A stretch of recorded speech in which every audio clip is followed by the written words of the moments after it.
Yes, because I could see only 14 have turned up. Ria has gone through. Pushra has also gone through. Okay.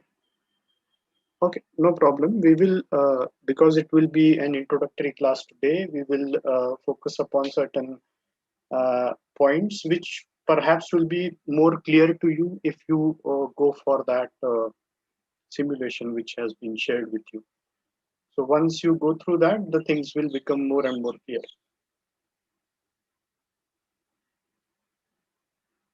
Okay, Bushra, can you tell me what exactly is the problem with your second task? Sir, I'm trying, but it is coming up to 99%, and then it is showing that restart. Means I had tried 7 to 8 times, but it is not coming. Okay, First okay. one I had done it properly. You need to remove and clear your browsing history first and the catch Okay, files, sir. and then retry. Perhaps then it will work. Yes, sir. Okay, thank you, sir. Okay. Good enough. So let me share my screen and we will begin with the portion which uh, we are going to talk about today. So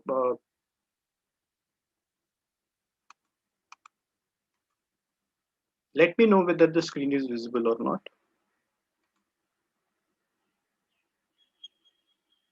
Can you see the It is screen? visible, sir. Yes, sir. Yes. Okay. Good. So so we are going to talk about obviously the neurobiology of the nervous system. And first of all, you need to understand that what exactly is involved in the nervous system. Obviously, we all know that the brain is the master controller and is responsible for communicating signals within the body. This is happening inside the body through a very well orchestrated mechanism, uh, and that decides what kind of actions and emotions are associated with some kind of an activity. Also, it has a very interesting facet to it, which is in terms of memory, and that also depends upon certain electrical impulses which are coming throughout your body. And once it is understood that the nervous system is composed of basically the conducting units and the processing unit. The processing unit is the brain. Uh, this conduction has to be quite a rapid scale conduction, and unless it is rapid scale, you can imagine what might happen if you are exposed to certain condition, and if the impulses are not very rapid, then what kind of a response and how delayed a response could result into. So I'm not going into details, I'm just giving you an overview of what we are going to focus on. Okay, now for understanding about the nervous system, we need to understand that there are three different aspects associated with the functions of nervous system. The first is the sensory input. Now, this is associated with the senses that we have. Okay, all the five senses. And apart from that, there are other senses which we actually cannot sense, but the brain can. Okay, now, can anybody tell me are what kind of senses I'm talking about? This has nothing to do with the sixth sense and all that stuff. Okay, we are talking about the senses which the brain can sense, but we cannot sense it. Any example of it, if anybody can give? Sir, if dust is coming towards our eye, we close our eye immediately. Right, but that is a kind of sense that you can make, right? Dust going into your eye, and then or perhaps in anticipation of that, you are closing your eye. So you can sense it that this is happening, correct? So we close a hot vessel and we take our hand back. That is a reflex. We will talk about that in greater detail later on. That is not inherent. It comes by memory. Like when you were a child, then perhaps you might not be able to know that there is something that is hot that is kept over there, and touching it might cause a problem. So it happens. The person learns it through kind of experiences. So that we'll talk about later on. But I'm not talking about that sensory input. I'm talking about something sensory which happens inside your body, but you are unable to sense it, but the brain can sense. Sir, certain involuntary actions inside the body. Like, for example, Sir, like sir, breaking down of food, or digestion, or a beating of heart. yes. So I can elaborate upon it slightly. This is something like we will not call it as an involuntary kind of an action. Involuntary is something which you cannot control, but here you can control it to certain extent. Uh, the idea is very simple. That means this sense is there in brain. Like, for example, how much sodium you are excreting out of your system, this is sensed by your brain. Okay, but you cannot sense it. Similarly, how much amount of glucose has to be there maintained inside your bloodstream can be sensed by the brain, and accordingly the release of hormones will happen, but you cannot sense it. Are you getting the difference now? Yes, sir. Okay, so the senses that we normally are accustomed to are all the five senses that we know about. But apart from that, the brain can also sense certain stimuli or impulses which is continuously happening inside your body, and you cannot sense it. Okay, even during night when the brain is at meaning at rest, still it is continuously maintaining the level of glucose inside your system. It has a very well designed, what you can say, automated system by the way of which it can maintain the blood glucose level, other protein levels in the blood, and the level of minerals and all that stuff. Okay, so when we talk about sensory input, then it should be both ways, that we should not only see it in terms of what we can sense, we should see it in the sense of what the brain can sense. Okay, now this is about input. Now once you get that information, many of the times that information needs to be processed, right? So we are talking it more in terms of brain processing the information, and then that processing happens at a center which is called as an integration center. You'll understand that what exactly this is I'm talking. Okay, so sensory input comes in through some kind of a sensory stimulus inside the brain, where it is integrated and processed, and it is decided that what kind of a response brain needs to give against that particular sensory input. Like many of the times it might happen, correct, that you crack a joke, say 10 people's laugh, but one person doesn't, right? Does that mean that the person has not got the joke or doesn't want to laugh? So the idea here is the sensory input has been transmitted, it is processed in that person's brain, but the reflection of that is not being given. I hope that the point is clear. Finally, the third aspect of nervous system function is the motor output. You have already learned about this. We in the first semester you might have learned something about the muscle contraction stuff. And here there is an interesting aspect that I am highlighting, and that is about the function of glands. Okay, this is again in response to stimuli that you get, and that is sensed by the brain, and in response to that the glands are stimulated in order to either secrete or regress the secretion of certain hormones. So that's an interesting aspect. We'll talk about that. There is involvement of brain in this as well, although there is a kind of a feedback loop and an auto regulatory loop existing, but there is still involvement of a stimulus and its processing and further activation or inactivation of either muscle contraction or associated with gland, some kind of a secretion. So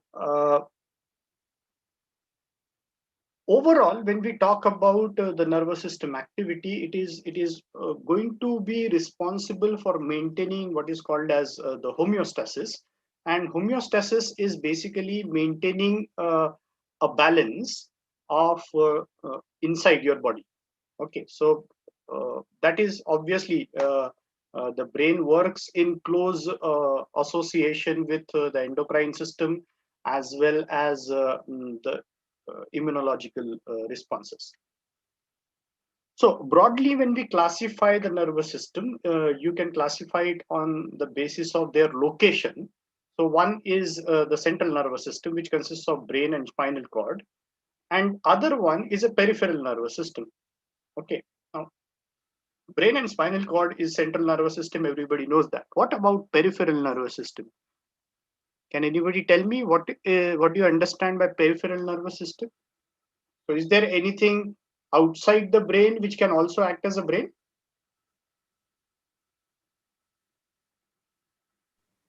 Sir, nerves associated to it. Okay. What do you understand by the term nerve?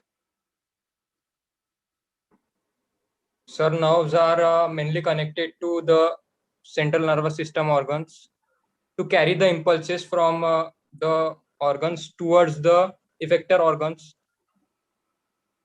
And also in opposite direction. Yeah, also in opposite direction.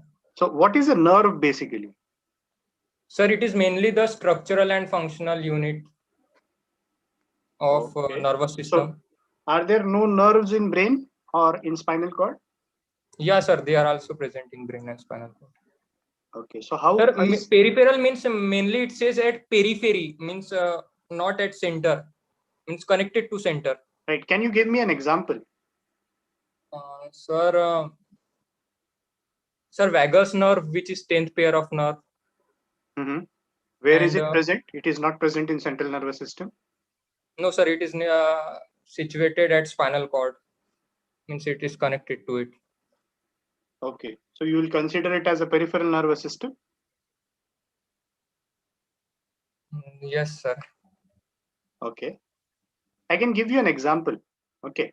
An example could be of you can have you heard about fundus of eye,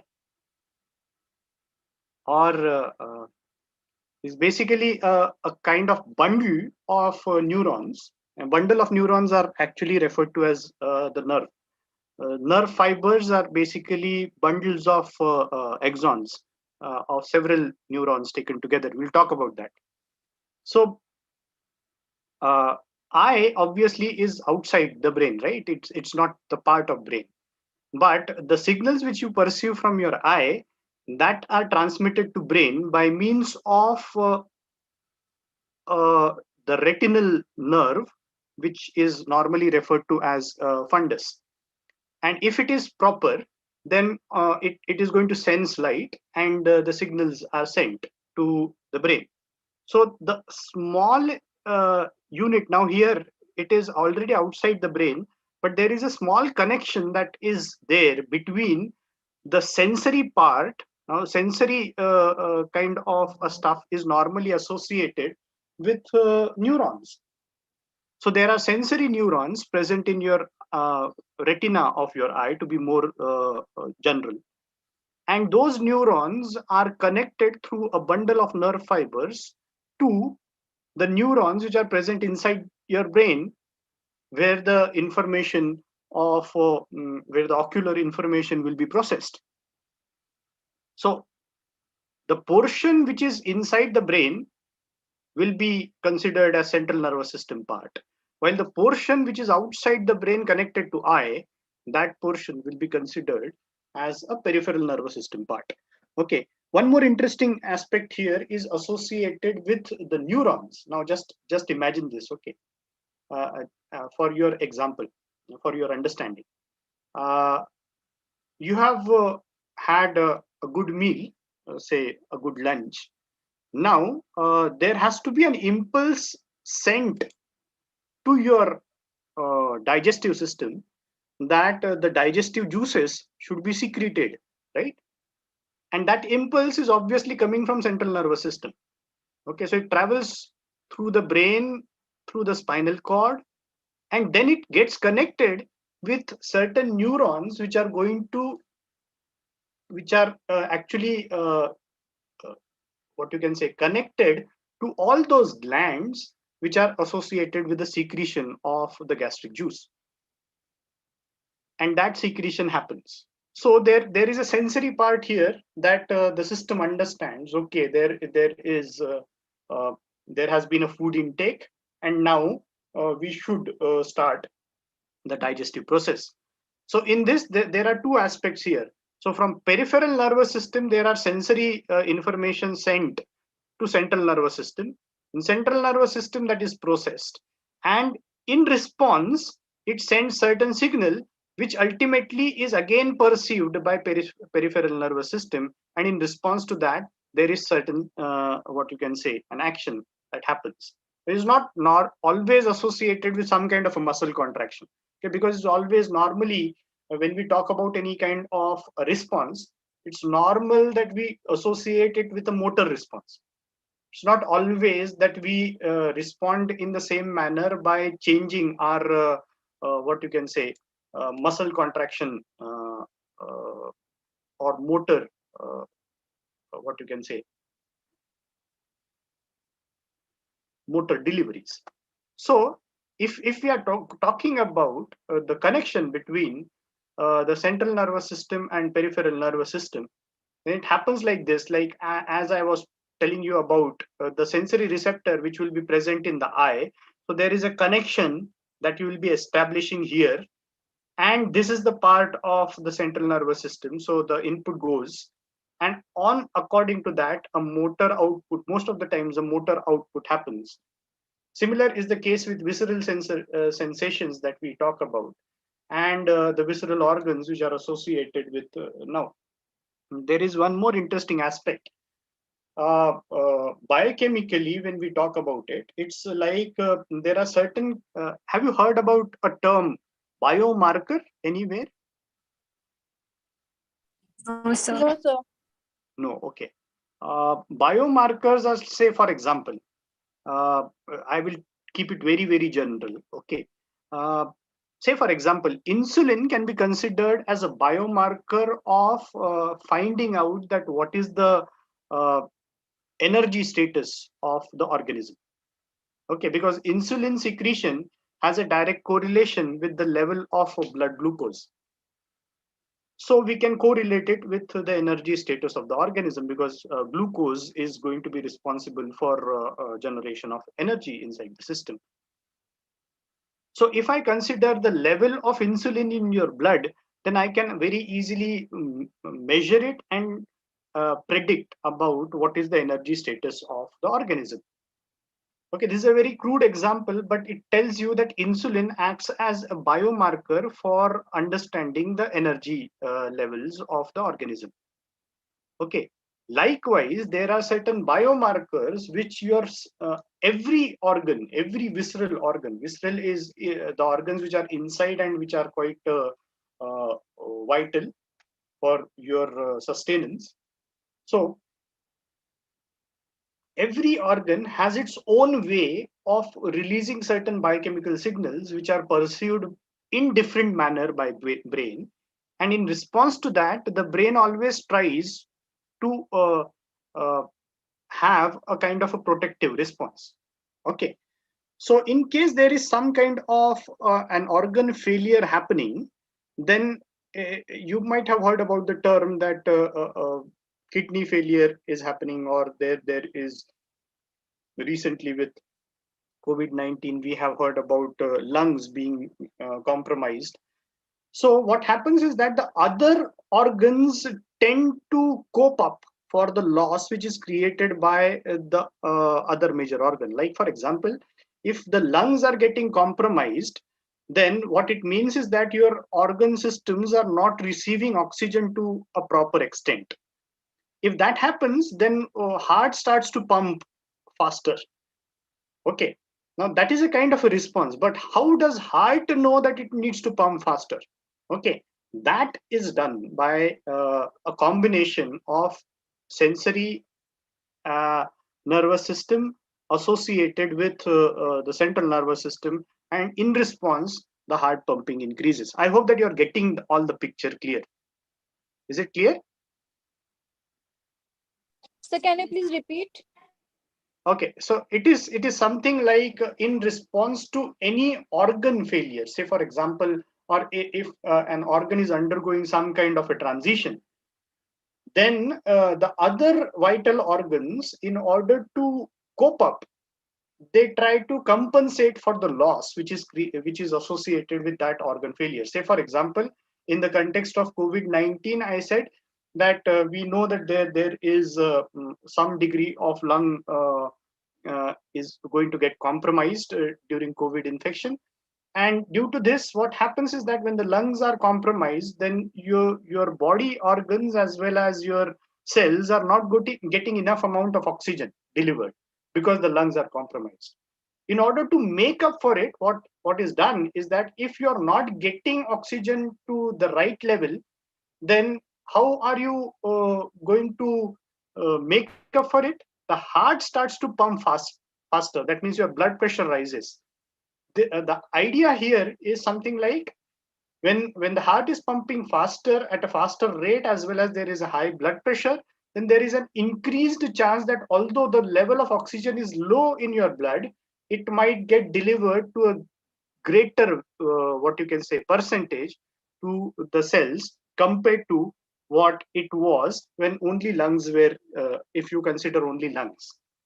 So the idea is that how heart knows that this is what it needs to do, that is what you can say relayed to heart. That means the heart pumping has to increase. That is relayed to heart by the brain integration system, or you can consider the central nervous system.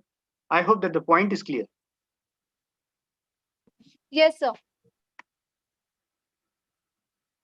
Now, like there is what you can say an afferent division. Now, this is what was talked about, that it is carrying an impulse towards the center. There also has to be an efferent division where the nerve fibers carry impulses away from the central nervous system.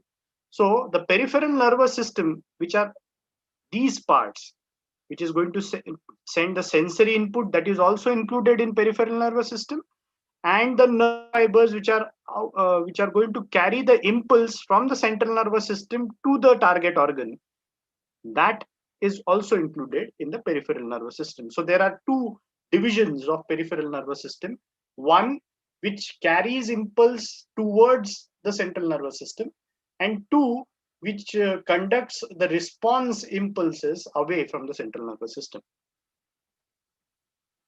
Okay, most of the times when we are talking about uh, the response impulses, that means the efferent kind of the impulses getting out from the central nervous system, the efferent impulses are also of two different types.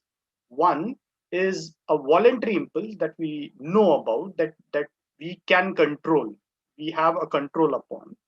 Okay, and then there is an involuntary control. We know about the voluntary control very well, I believe so. Meaning, if whenever you want to contract your triceps and biceps, you can contract them on your will. However, there are certain muscles which you cannot control on your will, and those are the best example are cardiac muscles. Okay, smooth muscles also depend upon your will to a certain extent, uh, but there is a combination of smooth muscle with skeletal muscle that also runs. So in general, smooth muscles is also included into involuntary kind of a control. So these are called as somatic nervous system control, which is voluntary, and autonomic nervous system control, that is involuntary kind of a control. Like we talked about secretion of hormones from the glands, this happens automatically. Okay, so when we are talking about how it is organized, then the organization is that you have the brain and the spinal cord at the topmost part. It's at the apex. Then it receives as well as sends the processed information to the peripheral nervous system, and on the basis of the information that has been collected from central nervous system, the peripheral nervous system gives its responses in terms of either motor response, which could be voluntary or autonomic, what we have talked about. After this, there is something called as sympathetic and parasympathetic nervous system, but that we'll not talk about right now. Okay. So all in all, this is the organization. So here, the major player seems to be the central nervous system, and that play happens because there is some kind of an impulse relayed from peripheral nervous system. So so how does the nervous tissue actually goes for conducting those impulses? Okay, so you need to know how it is organized. First of all, the nervous tissue. What does this consist of? So the nervous tissue is consisting of two different types of cells. Normally, what we believe is that essentially the brain is going to contain only neurons, right? Okay, but apart from neurons, there is almost you can consider that more than two-third, one-third is the neuronal population, and two-third is the population of those cells which are referred to as the supporting cells, which don't conduct anything. Okay, they don't conduct nerve impulses. These are called as neuroglia.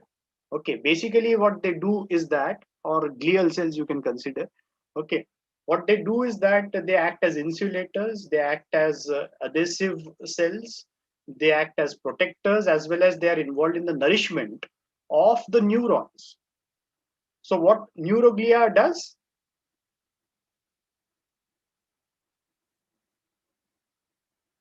So if I broadly classify the cells of the nervous tissue, then it consists of two different types of cells. One is called as neuroglia, and other are neurons. Neurons we are quite familiar with, right?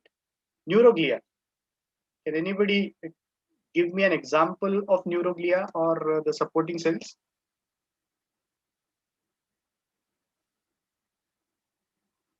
Yes. Are you hearing the term neuroglia for the first time? Yes, sir.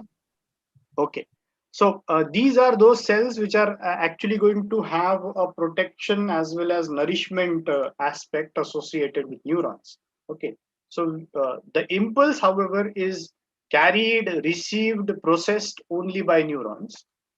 Neuroglia are involved in keeping the neurons healthy. Okay, so that's the purpose of neuroglia.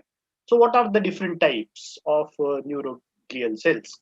Okay, first type is called as an asterocyte. The name is because it appears like a star-shaped cell.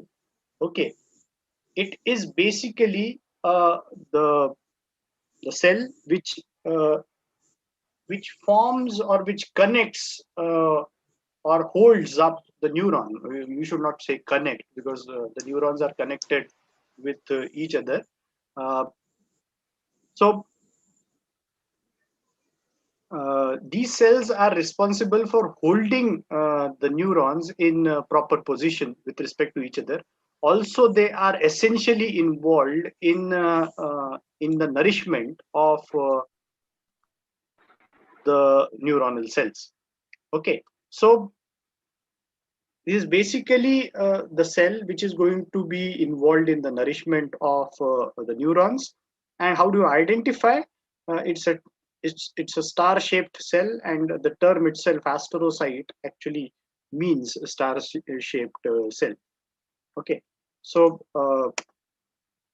other type of neuroglia include microglia. Microglia are basically phagocyte-like cells. So this is a kind of a defense mechanism which is exhibited by microglial cells. They are involved in neuronal defense, in the sense that in case the brain is already well protected, but sometimes there could be certain uh, uh, certain elements which might leak into your brain, and that might create certain problems. So the foreign elements that get into your brain, those are dealt by the microglial cells. Okay, and also they have a very important function. Whatever that is an excretion of a neuron after the processing has been done inside the neuron, there is some degree of excretory elements which are getting out. Elements in the sense, these are again certain biochemicals which come out, and those biochemicals are disposed of by microglia. Okay, so these are kind of the cells which are associated with protection. So the first cell, astrocyte, was associated with nourishment, while microglia is associated with protection. Okay. Now there are ependymal cells also which are included in the support cell category. Okay, and these are basically present towards the periphery of the brain, as well as the spinal cord, and they are having what uh, those structures which are referred to as cilia, and they are associated with the movement of the cerebrospinal fluid. Interestingly, these cells are also to certain extent sensory. Okay, that means they can sense certain changes in the level of cerebrospinal fluid. And a good example of this can be given like, how many of you have experienced this, that when you are dehydrated, that means when you haven't uh, uh, uh, got enough of fluid in a day, you suffer from a kind of a minor headache. How many of you have observed this? None? Okay. Well, uh, this is basically associated with the level of cerebrospinal fluid going down than the normal level. And that is sensed by ependymal cells, and ependymal cells are associated with that sense. And hence, I said that to a certain extent they are sensory. Now, there comes a very interesting aspect here. One very prominently present cell inside your brain, apart from astrocyte, microglia are also present at a particular concentration, somewhere around 20-30%. But astrocytes and oligodendrocytes uh, are going to completely outnumber the number of neurons. So they are present in so large numbers. Okay. And the idea of having oligodendrocytes is they cover the nerve fibers of the central nervous system by means of a sheath, which we know as the myelin sheath. So what oligodendrocytes do is that they are enveloping kind of a function, because of which they provide insulation to the nerve fibers. Okay, you have heard about myelin sheath, right? I believe so. Yes, sir. Okay. So interesting aspect is that the oligodendrocytes is the term which is used for the glial cells which form myelin sheath around nerve fibers which are located in central nervous system. And there is another term that is commonly used, and that is called as Schwann cells.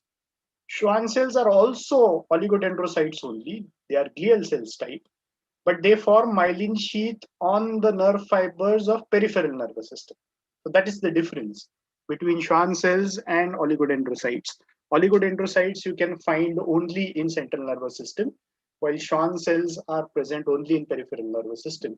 At the junction, yes, there is a certain degree of overlap that happens, but we will not talk about that. That's an exception. Okay, for peripheral nervous system, there is another type of cell which is called as satellite cells, which tend to protect the cell body of the peripheral nervous system neuron, and this together is going to form that what you say, the bundle of nerve fibers, or in general, these are going to be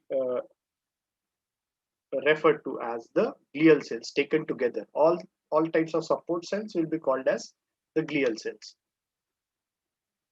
Finally, we arrive at something which is referred to as neurons, and this is where we are going to focus our what you can say most of the study uh, associated with biochemical aspects of neuron.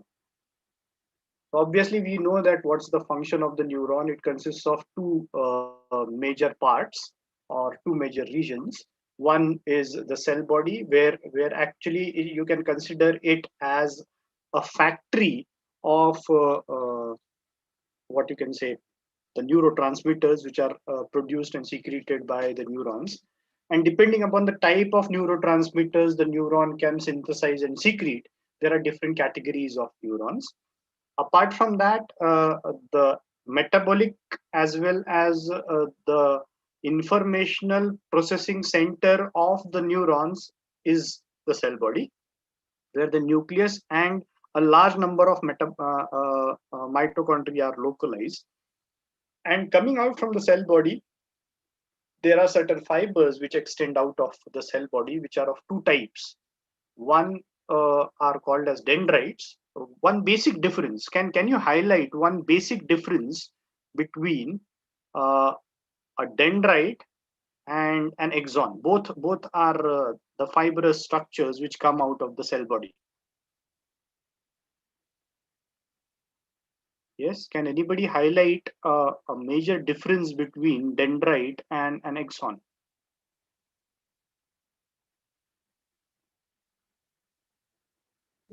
Sir, dendrites receive the signals and axon carries away from the cell body. Yes, but if I give you a neuronal cell, that means if I give you a neuron, will you be able to differentiate that which is a dendrite and which is a axon? So dendrites are branched. Yes, essentially dendrites are branched, and the axons are mostly unbranched.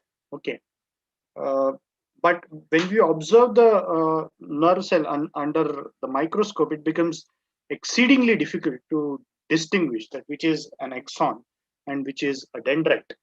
So technically speaking, the size and the width of the processes is more or less the same. But most of the times you observe this that the dendrites are branched while the axons are not branched. Okay. So apart from what we talked about the cell body, it consists of the nucleus and a large number of mitochondria, which are the what you can say energy providers. Apart from that, it also consists of a specialized kind of endoplasmic reticulum, which is a center for synthesis and packaging of neurotransmitters. Now you'll understand that what exactly I mean by that. Okay, and also the cell body maintains its shape. Now I don't know whether you know this or not. Do you know anything about cytoskeletal proteins?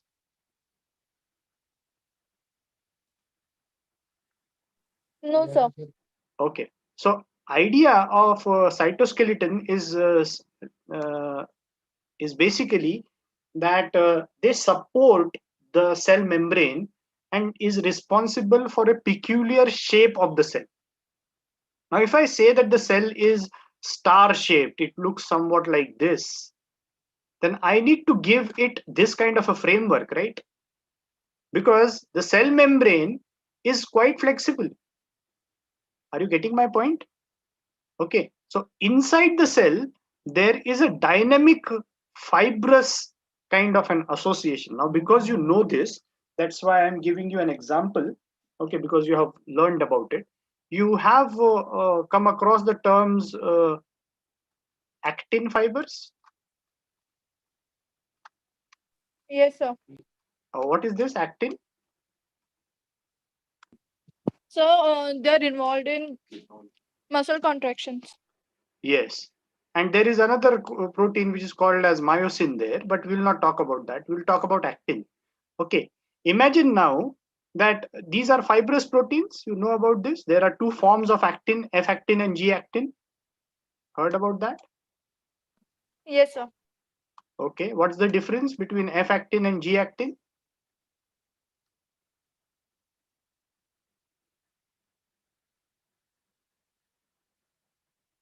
Yes, Sir, anyone? G-actin is singular and F-actin is a network of G-actin. It is not exactly a network. You should say, It is monomer. yes, G-actin is a monomeric form of actin. So if I want to draw actin, say for example, it's a single subunit, then it will be referred to as G-actin. While if it polymerizes, that means several such subunits join together in order to create a polymer, which is a fibrous structure, then it will be called as F-actin. F stands for fiber. Now imagine this, that I create the actin. Now it also has a polarity. Okay, I don't know whether you know about this or not. There is a plus end and there is a minus end. Have you heard about this?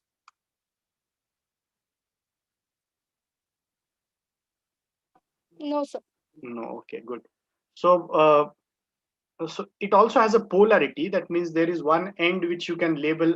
There is no charge there, but you can label it as the plus end, and there is another end which you can label as negative. Again, there is no charge, just you are labeling it. Okay, just to know that which is the head and which is the tail, and depending upon that, the movement happens. Now imagine this, that this is a very dynamic process of conversion of G actin into F actin and the depolymerization of F-actin into G-actin. This depends upon the critical concentration of G-actin. Now, why I'm telling you all this is because just imagine that this is an actin fiber. Okay. If I start depolymerizing this end from this end, what will happen?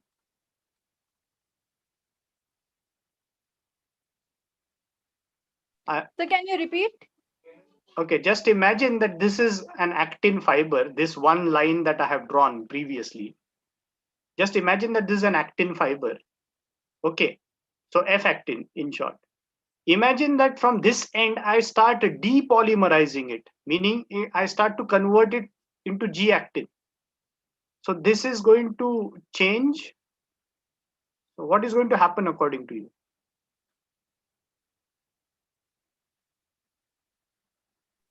So it will change in shape. Yes, and imagine that this has a complete cover of a cell membrane. That means it is supporting the cell membrane. Are you getting my point? It's something like a framework you have for the building, right? If you don't have the framework, the building doesn't have cannot get to a particular shape. And as soon as you change the framework, the shape of the building will change.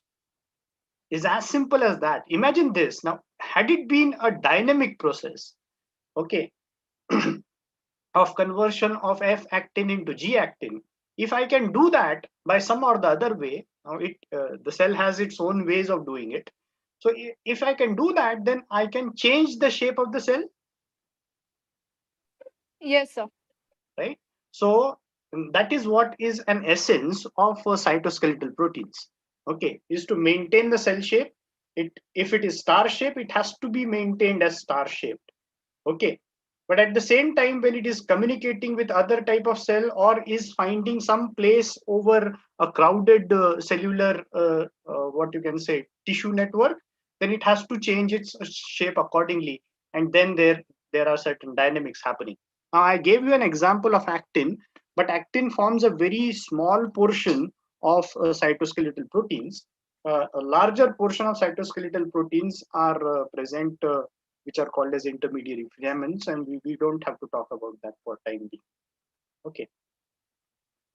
So obviously, if I show you the cell like this, it appears to be a very simple any other type of cell. However, when you imagine it, that it's like this is a dendrite and an axon going out is somewhere over here. Okay, so just to give you a glimpse of how the cell will look under the microscope, the neuronal cell, this is a glimpse of it. Okay, the rest of the things you already know about. The interesting aspect you need to just remember in in a neuron is this portion. This is called as an axon hillock. This is the area from where the nerve impulse actually begins. And there is one more area which you need to be very peculiar about, or you need to remember, is called as an axon terminal, where the impulse, once it arrives, it leads to generation of certain neurotransmitters, which are going to be communicated to the other adjacent neurons through a kind of a junction, which is referred to as a synapse. So I hope that for today it's enough that we have talked about. I will not go into much details of neuronal anatomy. This has been given here just to make you understand that what's the basic difference between a dendrite and an axon. And apart from that, how can you classify the neurons into different type? Okay. As we have, I have already told about that at the 10 ends of the axon, you have what are called as axon terminals, and these axon terminals are in connection with the dendrites of other neurons in order to form a junction, which is referred to as the synapse.